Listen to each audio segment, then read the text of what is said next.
This show is based on Lakota Star knowledge, which is about living in peace and looking at life as having three perspectives, and looking at these perspectives and saying, what can we learn from them? And where we get in trouble is when we look at these three perspectives and say, which one is the good one?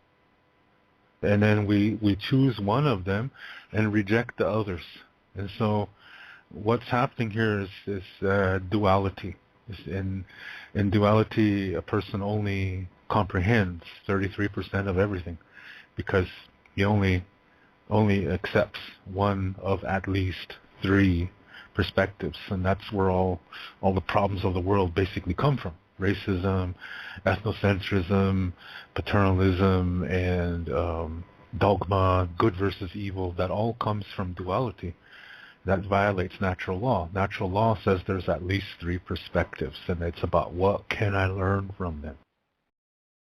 This is a really, really old perspective. This perspective is several million years old. This is the way the original humans were.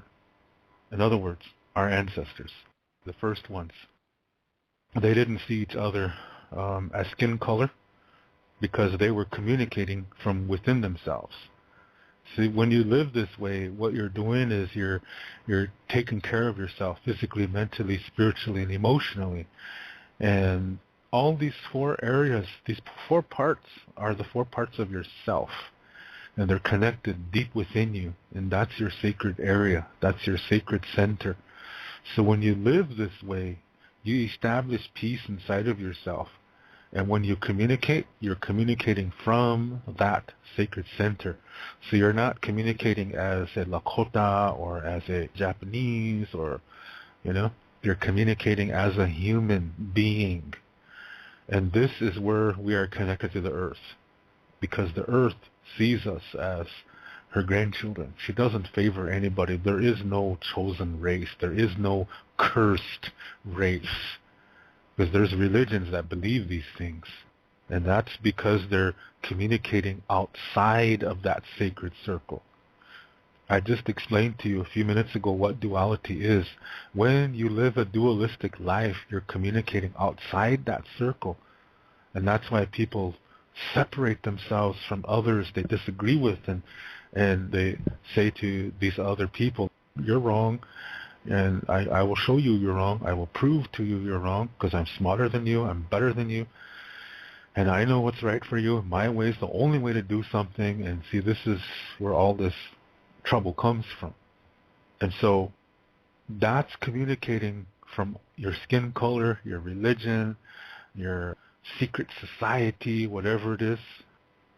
This is duality, because your communication is unhealthy, and it doesn't have healthy power, because you're out to oppress others that are different than you, or you stay away from them and just don't want to have anything to do with them.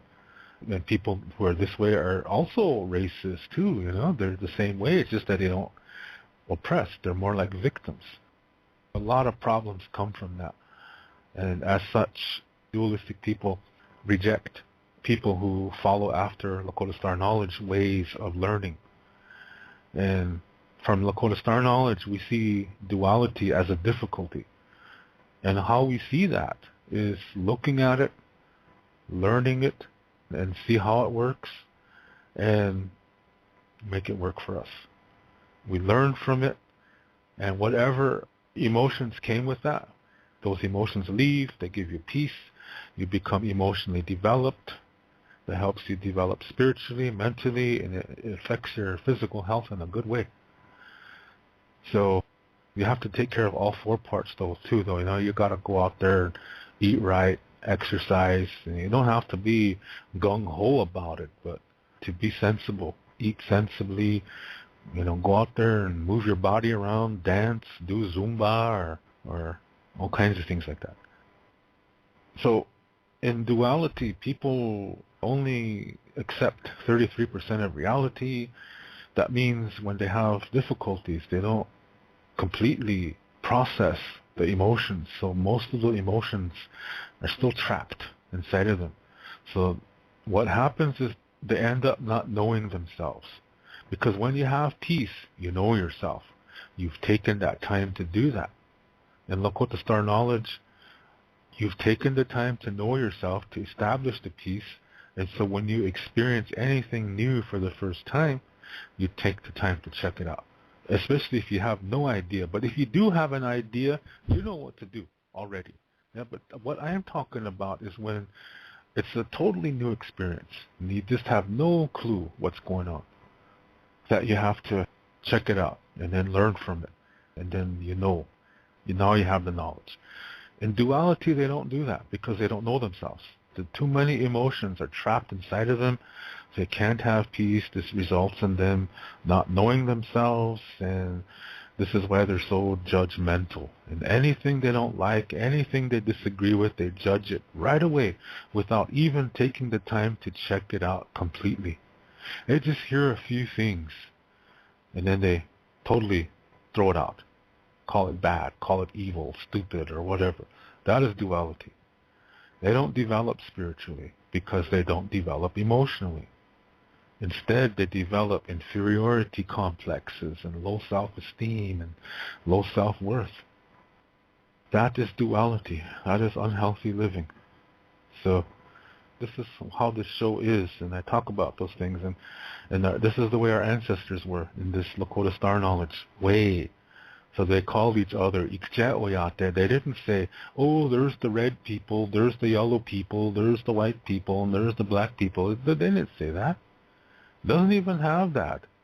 Yeah, red people would be Oyate Luta. That doesn't exist in any Lakota Star Knowledge stories whatsoever. It says Ikje Oyate, human being, common people. Lakota people is our tribal, cultural identity. But that's not the important one. The important one is underneath, because underneath is where you connect to the Grandmother Earth, where your sacred center is. That's where you're a human being. That's Ikje. This is how our ancestors were. They were Ikje Oyate before they were Lakota, because the Lakota didn't even exist yet.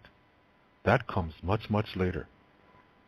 That comes with the ceremonies, and the ceremonies are not even 2,000 years old. Even the white buffalo calf pipe is not even 600 years old. That's recent when you're talking about how old the earth is. So when I say ancestors, I'm going millions of years ago when there were no ceremonies, there were no sacred items. It was just a way to live with nature. That's the basis. And then they're aware of the natural laws. Like attracts like. You attract what you are. You are what you attract. Living this way is just it's a way of life. There's no religion. There's no don't do this, don't do that. It's more like if you do this, this will happen. It's up to you. Yeah, do what you feel. Yeah, but accept your consequences and make the most out of them.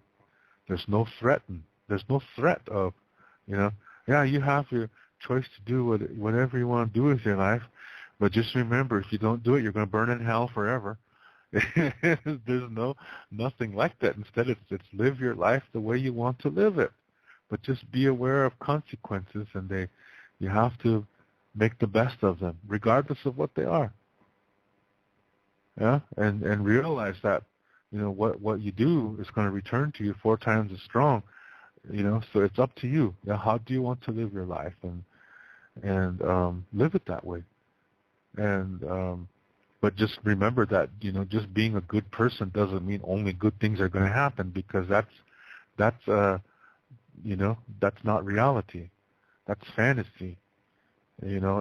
Difficulty is a part of nature, and when you take off the harsh connotation from it, that if something you feel bad, oh shit, I'm going through a difficulty, call it a trial and a tribulation and all that kind of nonsense, then it's going to be that for you, because you're visualizing it like that. What you're doing when you're kind of what's the word I used, you're kind of not looking forward to those kind of things, and you're dreading. That's what I'm looking for, the word dreading. And you're dreading it, yeah? It's coming into your life. There's a difficulty coming in your life, and you dread it. And, oh, Christ, now I got to do all this, and, and that's a visualization. So dreading is going to bring it to pass. What you're dreading is going to come. Yeah, because you're visualizing it. Dreading is a form of visualizing. Yeah, so it's important, to learn, to not put that kind of a connotation or feeling to the word difficulty. In Lakota, in fact, if you want to use the Lakota word, which is otechike, use that word. Yeah, and it's for if you're not Lakota, then and use that word instead. But you don't look at it in a dualistic way. Yeah, you look at it as a way of, okay, this is an opportunity to learn. Yeah, and when you learn, you are going to achieve peace. Difficult emotions that are coming with that are going to leave and bring you peace, knowledge, wisdom. That's their purpose. Yeah, they're part of a learning experience. You're not supposed to live in that emotion. So the goal is not about being happy. The goal is about learning and enjoying, and this is how you love. Yeah, love includes all emotions when you look at it this way. Then you really, really, really know what true love is. You can recognize it and appreciate it, and sometimes it comes through adversity. But that's okay, yeah, because you when you go through it, you know it from your every cell in your body, screaming in joyous tones that you know what love is. So you can throw out that Foreigner record that has that song, I Want to Know What Love Is.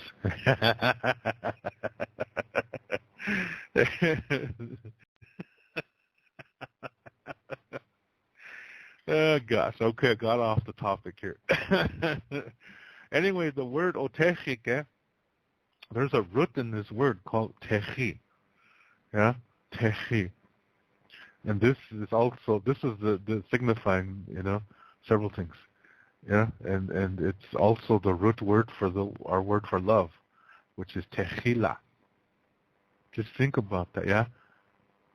They're actually, to be going through a hard time, the word for that is techiya. Yeah? T-E, guttural H-I-Y-A. Techiya. Yeah? But you change that Y to an L sound, techila, now you have the word to love. Isn't that interesting? So this is why I said, don't throw a connotation on it of good or bad. Because as soon as you do that, it's going to be that for you because you're visualizing it. Yeah, you are visualizing that. So it's really important, to think about this at least and keep it in mind. Difficulty is not really a bad thing. It's just a difficulty, yeah. And when you take off this label of it being a bad thing, it's less stressful, and you're more in the mood to learn from it rather than dreading it. And you start to recognize, the more you get experiences in this, the more, you learn. And when another one comes, you're not afraid of it. Yeah, you just say, okay, here we go. Yeah, so that's how that is. Anyway, you have to use your mind and your heart. Yeah, and and that's difficult. How do you walk that line? Yeah, and it's going to be according to your personality. A lot of people, they think that, especially so-called sophisticated people, they like to say, but this is, this emotion, I'm feeling this emotion for this guy or whatever, and I feel that if I don't explore that I may miss out on something. And let's say this guy is married. Okay, let's just use an example here. All right, let's say, okay, we have a guy who is married. He has a wife, but suddenly, for some reason, out of the blue, he becomes attracted to a guy. Yeah, and never before did he ever have this kind of feeling before. He doesn't think he's gay, but there's just something about this certain guy that he's really, really attracted to.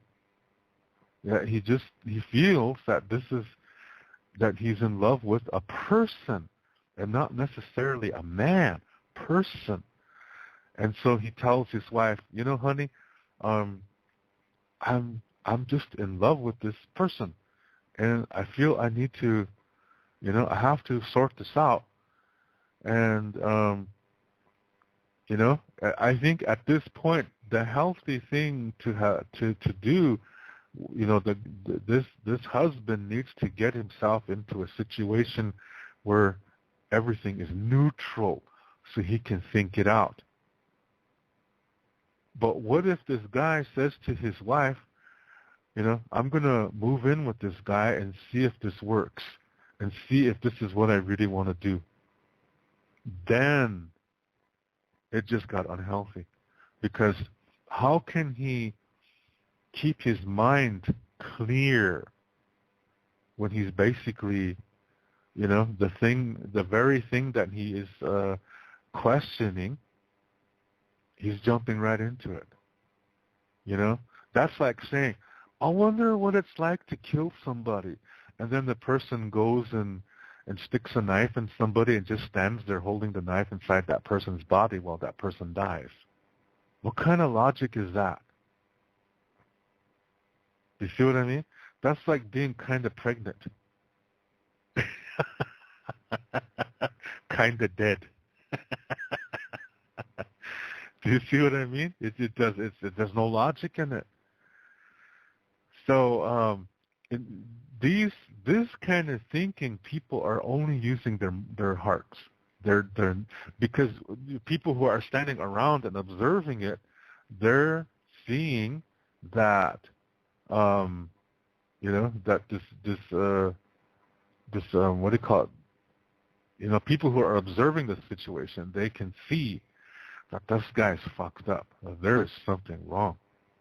There is something deadly wrong here with this situation. Yeah, and the guy, the fucked up guy, thinks he's totally okay.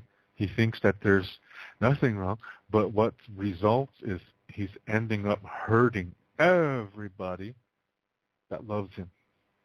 His children feel betrayed. His wife, of course, feels betrayed. His parents probably don't want to have anything to do with him. How, if you're a parent and your child does this, how can you really stand behind your son or daughter who does something like this, and this, you have grandchildren, and yet this person is doing this? How can you stand behind your child when they basically dishonor their partner and their children and all their other friends? Yeah, this is the kind of thing that is they're just using their hearts only, and they're just explaining it in a complex way, thinking they're using their minds, but they're really not. And it's for physical pleasure. This is not love. Yeah, that is not love. So when I see TV shows like that, I really have to disagree with that. Because in this kind of situation, you heard the key word here. The key word here was that where's the logic? Yeah, when somebody does something like the situation that I just explained, where's the logic in that? Yeah, and because, like I said, the healthy way to do this would be, for the person, if he's, suddenly developing feelings for another person, but yet he's still with somebody, the logic thing to do is, of course, tell the person he's with what's happening, right? But don't act on it yet, because this is what where most people make their mistake. They act on it. Yeah, you just because the feeling is there, but this is a feeling. And that's just part of, one part of life. So you have to think it. So the person, like I said, the safest thing, to me, the healthiest thing for a person like this would be to separate himself from everything and really think this through. He's got to use his mind. But to go and live with that person because of financial reasons is a bullshit. That's total bullshit. Yeah, and that is not using the mind. Because because I know people that do things like this. They're not my friends, but I know people who do shit like this, and here in Berlin, yeah, and they'll say, well, it's because of financial reasons that we had to do this, and I disagree with that, because to me that's just using a crutch. That is just a crutch. Because if you really, really, really love yourself, money is not an issue. You know what I mean? So anyway, this show, Once Upon a Time, it has situations similar to that. And that's the part of the show I don't like. Yeah, because it gives you, to me, it promotes the unhealthy idea of what love is, and when people do this, they think they're doing the right thing, but everybody around them can see that what the person's doing is totally fucked up, is totally unhealthy, and it's hurting all of them. And so these kind of people come up with this expression that, love just messes everything up. That's not true. No, it doesn't. It's people who don't know what love is and just chase every whim that they feel only to please themselves without concern for those who love them. Thereby, they end up breaking the hearts of everyone who loves them, and they lose. This is not love. That's love addiction. That's addiction to a false idea of what love is. So,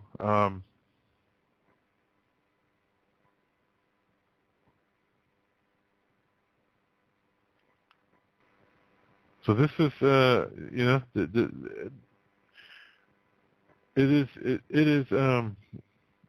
this is the kind of thing that happens all over the world, and the bottom line is that, when you're with somebody and you start to develop feelings for somebody else, you have to pay attention to that. And you have to handle that really gently, because it might be just a whim. And if you just jump for it, you're going to end up hurting a lot of people. See, I really have to be careful. Yeah, you have to be really careful because, you have to do it in such a way that shows respect to yourself and to others. So in real love, a person would say, if suddenly he bumps into somebody and or maybe he is working with somebody and there's just some kind of attraction there, there is something called boundaries.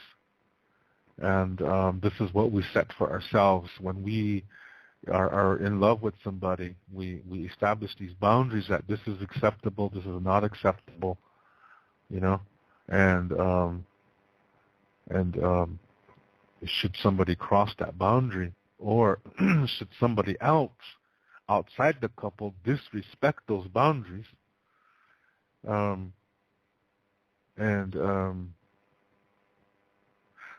let me just give you an example, okay? Because I think, when I give examples, it's easy to understand. Years ago, I was in a relationship with a girl from Brazil. Her name was Claudette. And she was from Sao Paulo, Brazil, but she was living in Phoenix, in a really ritzy neighborhood. Yeah, I forgot what that area was called, Glendale or something like that. No, it wasn't Glendale. It was the north part of Phoenix. It was where a lot of doctors and lawyers live. That's where she was living. A lot of New Agers lived there. And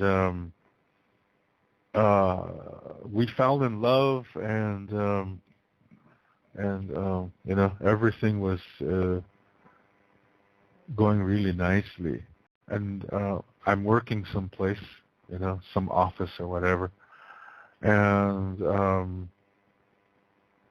a girl there becomes interested in me, and she starts getting friendly and stuff, and then she asks me, outright, "Are you with somebody? Are you involved with somebody?" So I say, "Yes, I am." And then she says, "Oh, okay." Now, for some women, for some reason, this is attractive. And so this girl crosses my boundaries. Yes, because I've set up boundaries for myself, saying, this is, Claudette is my woman. She's the woman I'm in love with, and I don't need anything else. And yet this other lady is just really, crossing my boundaries. She's sending me, naked pictures of herself, sexual emails and stuff like that. And then I I just say, "You know what? Please don't contact me anymore." And every email I get from you, I'm deleting. If I have to, I'll find a job someplace else. So I'm not interested. I have to put my foot down right away. Yeah, and I mean, I want to, and I am. I'm putting my foot down right away because I don't appreciate that this person does not respect me. Yeah, regardless if this woman is really sexually appealing, very, it's just physically really, really beautiful. But the way I'm the kind of person who watches the way a person communicates. Yeah, because if I weren't, I probably would have an affair. But I'm not like that. Yeah, so to me, I have enough experience to know that when you just focus on the physical, it never works, and that you soon will get bored with the person you're with, and you will want something new. Yeah, it's like bubble gum. It loses its flavor really fast because you want to try another one or another brand. Yeah, and it's like that for both men and women who are really unhealthy, who only focus on the superficial. So I can recognize that, and I can see that this girl, she, didn't want to let up. She kept flirting with me, sending me all kinds of things. So and I see her and I say, wow, this is one beautiful woman, but that's just physical. So I am the kind of person who puts two and two together and doesn't come up with 22. I come up with 4. And I can say, okay, yeah, she's very beautiful, but look at what she's doing. Yeah? Look at the way she's communicating. If I were to go for it, the chance is really good that in time I'm going to be her flavor of the weak bubble gum. And to her, I'm going to lose flavor for her. And she's going to go looking for another bubble gum. Yeah? That she is not respecting my boundaries that I'm with, that I have for myself because I am with Claudette.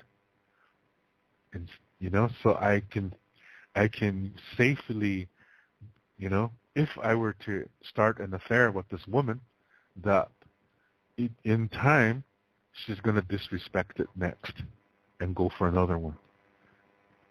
The fact that she wants, to take, to have me, even though I'm already with somebody, that's automatically telling me that eventually she's going to have an affair on me. If she wants me to have an affair with her, she eventually will have an affair behind my back. That's the way it usually works. And when people are dualistic, see, this is dualistic behavior that she's exhibiting because she's not showing any respect. If this is how she is, dualistic people can be predicted. Remember what I said several days ago, that we as humans, you really can't predict us because we have something called volition, which means the ability to change. However, there's a catch in this. Yeah, when a person is thinking in a dualistic way,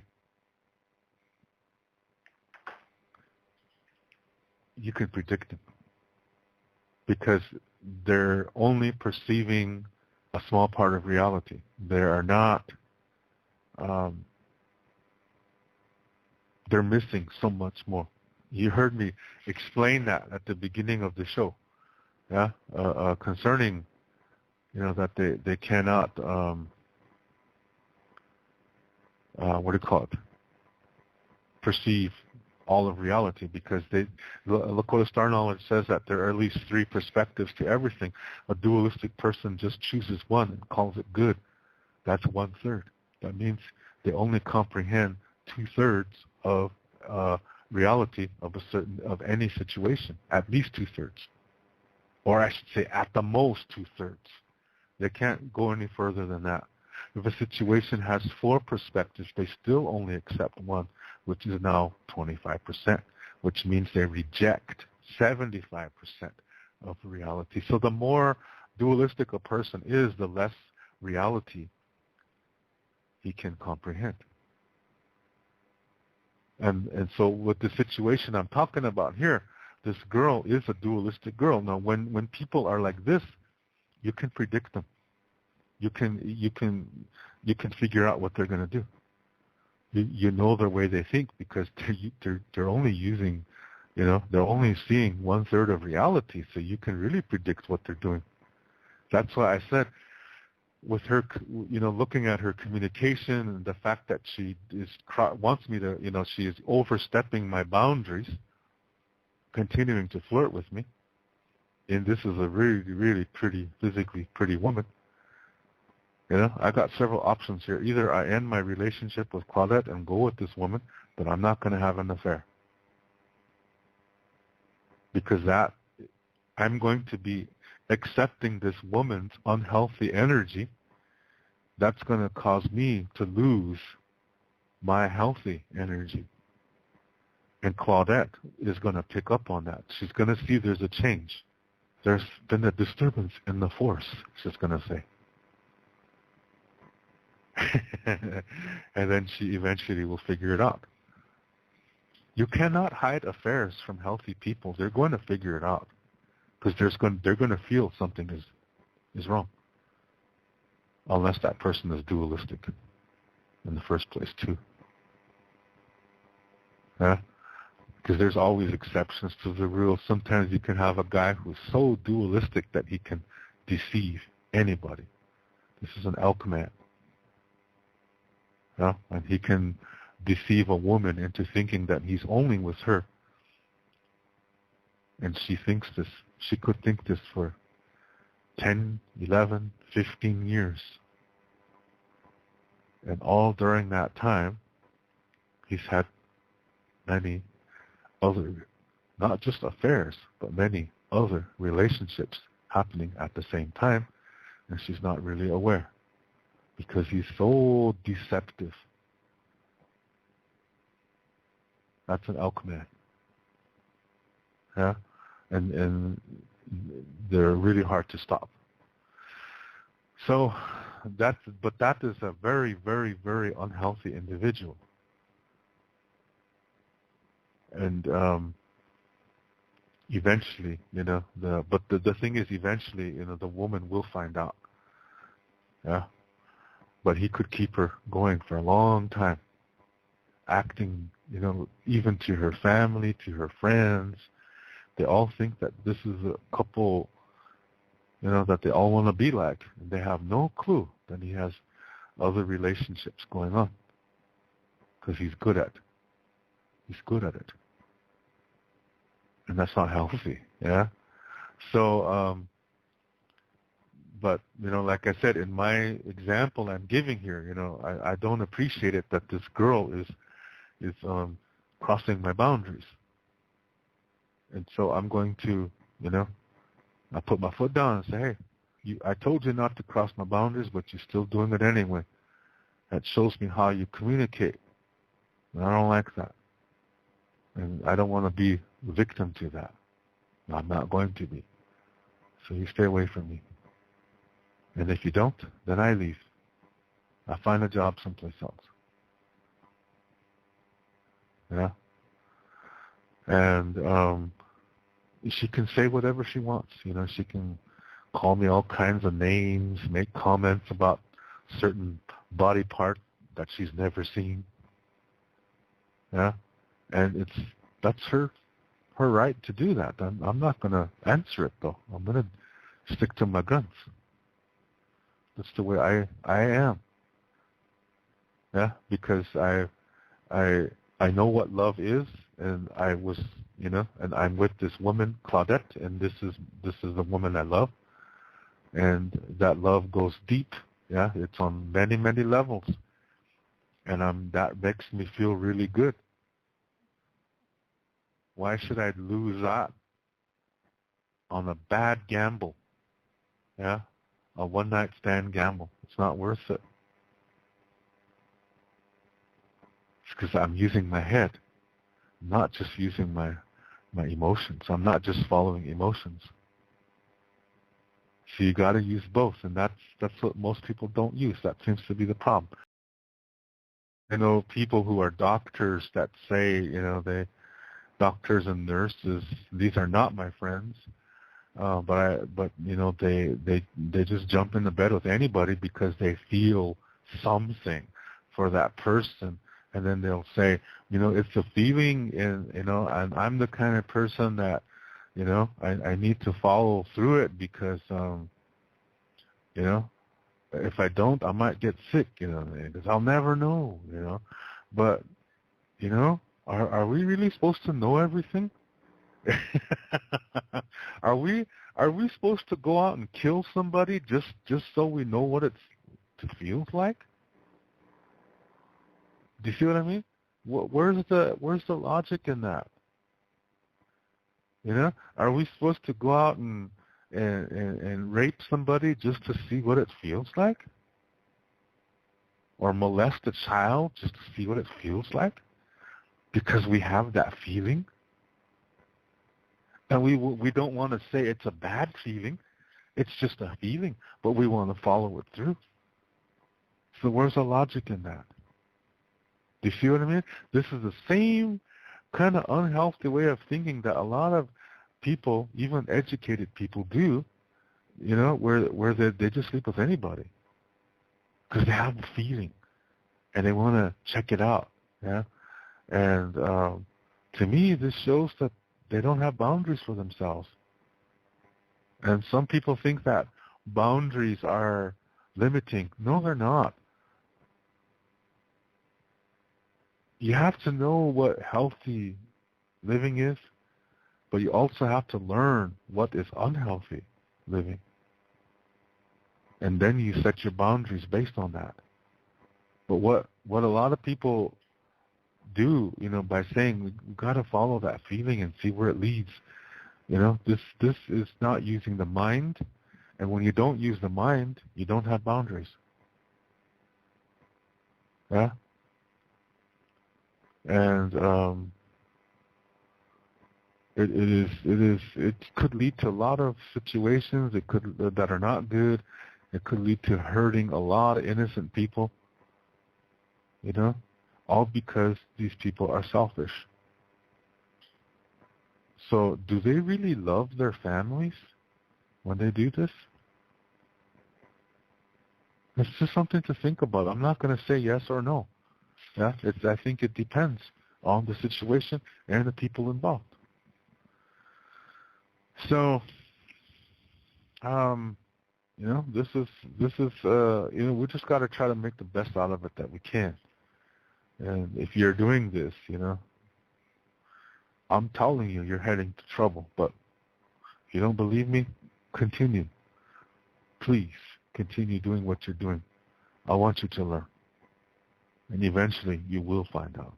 Yeah?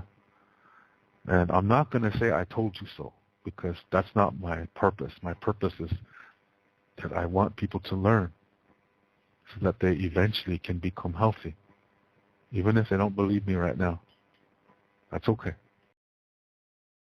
The bottom line is, I want to leave you with, is that, this Darnold's concept of reality begins within, and like attracts like, and that, if you're living a healthy life, you will attract somebody healthy, and you will set up boundaries, and you'll take the relationship one day at a time, and enjoy it as it's happening, rather than worrying about, is this the one, is this going to last forever, but you enjoy it as it happens, and you don't know what's going to happen in the future, so let it go. Yeah, let the future go. Don't worry about it. Just enjoy what you have, and enjoy it as it's happening.